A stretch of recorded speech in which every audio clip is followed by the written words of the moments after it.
میں ہر محفل میں باتیں بتائی جا رہی ہیں. اپنے موبائل کا بھی جائزہ لیں گھر میں. وہ واقعی یہ آن لائن کا زمانہ ہے, موبائل کی ضرورت پڑتی ہے, لیکن اس موبائل میں نگاہ رکھے, باہر مت دیکھو, اپنا گھر دیکھو, اپنا گھر دیکھو. ہر آدمی کا گھر دیکھے گا تو انشاءاللہ چراغ سے چراغ جلتے ہیں. ایک گھر سدھرا, دو گھر سدھرے, اس طرح گھر گھر سے گلی سدھرتی ہے, گلی گلی سے سماج, اور سماج سے ایک پوری قوم کا انشاءاللہ معاشرہ بدل جاتا ہے. اور ایسے موبائل جو کو لگتے ہیں کہ اس موبائل کا مسئول ہو رہا ہے, غلط استعمال کیا جا رہا ہے, پھوڑ ڈالو, برقعے کو پھاڑ ڈالو ایسے, اور ایسے موبائل کو پھوڑ ڈالو, تب بھی کہ انشاءاللہ کچھ نہ کچھ ہم اپنے گھروں میں تبدیل کر سکتے ہیں, قابو پا سکتے ہیں.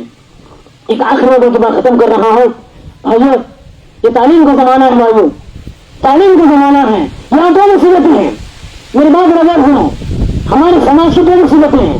جو لوگ ویل ایجوکیٹڈ ہیں, ہائیلی کوالیفائڈ ہیں, ان کا عالم یہ ہے کہ نکاح میں قانون کیا پوچھے الحمد ہونے کی ممنوع ہے. نکاح میں قانون کیا پوچھتے تو الحمد بولنے کی توفیق نہیں ہوتی ان کو, حالانکہ بہت بڑا انجینئر ہے, بہت ڈاکٹر ہے, بہت ہائی فائی تعلیم اس کی ہے, لیکن اس کو اتنا معلوم نہیں ہے اس خوشی کے موقع میں جو اللہ کی تعریف کرنا ہے الحمد اتنا ہوش نہیں ہے. نماز سے کوئی تعلق نہیں ہے, مسجد سے کوئی تعلق نہیں ہے, تعلیم بہت اونچی ہو رہی ہے, باس کی چند لوگوں کی تعلیم بہت اونچی ہو رہی ہے, لیکن دین سے کوئی تعلق نہیں ہے, نماز سے کوئی تعلق نہیں ہے, اسلام معلوم نہیں ہے, اللہ رسول معلوم نہیں ہے. یہ ذمہ داری کس کی ہے؟ کس کی ہے؟ فرشتوں کی ہے. ماں باپ ہونے گئے تھے جو ہم کھلا رہے ہیں, بچوں کو پلا رہے ہیں, پڑھا رہے ہیں, کیجیے. اس سے بڑی ذمہ داری ہے بچوں کو دین سکھائیے, بچوں کو دین سکھائیے, بچوں کو مسجد سے جوڑیے, ورنہ کل قیامت میں اللہ کے سامنے جواب دینا پڑے گا. ایک باپ ہونے کے ناطے, بھائی ہونے کے ناطے آپ نے جو سستی کی تربیت میں, اس کا جواب اللہ کے سامنے دینا پڑے گا. بھائیو تو ایک کام یہ کیجیے, آپ بچوں کو پڑھائیے, اعلیٰ تعلیم دلائیے, لیکن ساتھ میں انہیں دین سکھائیے, مکتب سے جوڑے بچوں کو.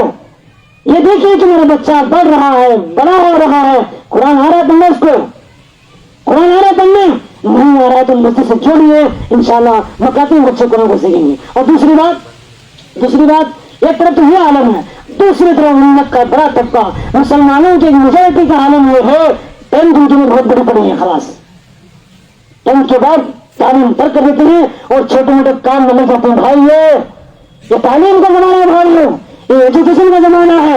کم کھائیے, سستا پہنیے, ویسٹ پیسہ مت خرچ کیجیے, بچوں کو پڑھائیے. ان ماں باپ کو ان باپ کو شرم آنی چاہیے جو صبح اٹھتے شراب کی دکان کو جاتے ہیں. کتنے لوگ ہیں جن کے 2 3 4 بچے ہیں, ان کی صبح کی اوپننگ ہوتی ہے شراب کی دکان سے. کم بچوں پر توجہ کرتے ہیں آپ خود شراب پینے ملوث ہیں, آپ خود پیسہ ویسٹ کر رہے ہیں, بچوں کو کیا پڑھیں گے آپ؟ پیسے کو بچائیے. پیسہ اللہ کی نعمت ہے, دولت اللہ کی نعمت ہے. اس نعمت کو بچوں کی پڑھائی میں صرف کیجیے, بچوں کو دین سکھانے میں, بچوں کو مدرسہ سکھانے میں, بچوں کو دنیا میں اعلیٰ تعلیم دینے میں خرچ کیجیے. یہ پیسہ آپ کا مبارک پیسہ ہے, تم ان باتوں کو توجہ دیں اور پیسے کو ویسٹ مت کیجیے شراب کرنے میں, برتھ ڈے منانے میں. اور برتھ ڈے سے یاد آتا ہے کیا بولوں میں آپ کو, بھائیو اپنے گھر کے بچوں کو جائزہ لو. برتھ ڈے کے چکر میں ہمارے نوجوان شراب پی رہے ہیں, ہوش بھی ہے آپ کو, ہوش بھی ہے. برتھ ڈے پارٹی کے چکر میں ہمارے نوجوان شراب پی رہے ہیں, اور آپ کو کان خبر بھی ہو گیا نہیں بتائیں. بھائیو یہ غیر شرعی عمل ہے, اسلام کا برتھ ڈے سے کوئی تعلق نہیں. ہم اپنی نبی کا ہی برتھ ڈے نہیں مناتے, ہمارے کا سامان ہو جائے. اور یہ سب غیر شرعی حرکتیں ہیں. آپ بچوں کو روکیے, یہ روکنے کا وقت ہے, ابھی لگام آپ کے ہاتھ میں ہے. بچے جب بڑے ہو جائیں گے لگام آپ کے ہاتھ سے نکل جائے گی. اس لیے توجہ دیے اور بچوں کا خیال رکھیے, بچوں کو دین سکھائیے. یہی بچے آپ کے مرنے کے بعد آپ کے لیے ہاتھ اٹھا کے دعا کریں گے. اللہ سے دعا ہے رب العالمین مجھ کرنے والے اور سننے والوں کو کئی سنبات میں عمل کرنے کی توفیق عطا فرمائے. اللہ تعالیٰ مسلمان کو نیک بن کر ایک نمبر ہونے کی توفیق عطا فرمائے. آمین. وآخر دعوانا ان الحمد للہ رب العالمین.